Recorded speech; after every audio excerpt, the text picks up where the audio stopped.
Hello everyone, we are the Group 8, and this video is about the notable work of Cesar H. Concho. What does it mean to build for a nation? For architect Cesar H. Concho, the answer wasn't found in grand imported styles. It was the sun, the rain, and the breeze.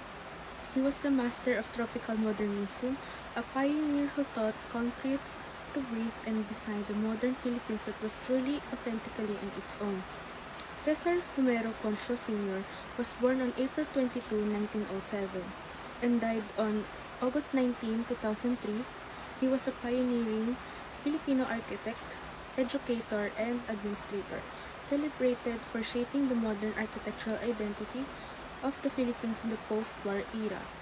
Cesar H. Concho was a seminal figure in post-war Philippine architecture, shaping the nation's modern identity.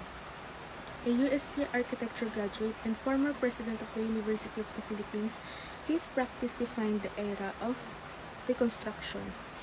Through iconic works like the UP Hall buildings, Concho pioneered tropical modernism, a philosophy centered on climate-responsive design.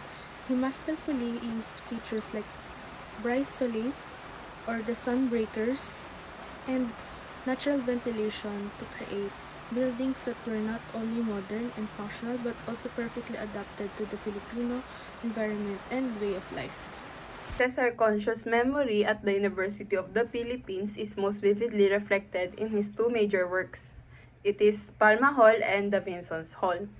They are both excellent examples of tropical modernism, but they differ in their expression. With its heavy raw concrete structure surrounding a huge central courtyard and lifted on pilotis or pillars, Palma Hall is a good example of logical planning and social interaction, whereby its open form is used to create a cool ventilated wind tunnel for students. On the other hand, Vinsons Hall has a more lively and sturdy outline, employing bush-hammered concrete and intense deep-set canopies to shield its interior from the sun and rain. These buildings in fact represent the very center of Concho's ideologies. Palma Hall shows how he has a very human kind of way to develop community-focused spaces, while Vinson's Hall portrays his innovative and poetic manner of using the form and the materials for the natural cooling of the atmosphere. Their survival to this day has raised a new benchmark for the Philippine educational architecture of the coming years, a standard that was modern, efficient, and truly suitable for the Filipino nature and lifestyle. Our chosen structure from Cesar Concho's notable works is the Vinsons Hall in UP Diliman. Vinsons Hall is an exemplary work of tropical modernism. The building's architecture is bold and inventive, directly responding to the Filipino climate. The design features aggressively slanted concrete canopies with deep overhangs made from bush-hammered concrete. These pieces not only beautify the building, they also serve as an integral environmental protection system, acting as a huge brise-soleil that provides the much-needed shade and protection from the rain. This method of passive cooling together with carefully planned ventilation was very important structural work, which made it possible to do without the extensive use of mechanical cooling. Thus, it is a brilliant and functional way of solving the problem. On the cultural side, the edifice is a milestone of the Philippines after the war period of optimism and national identity.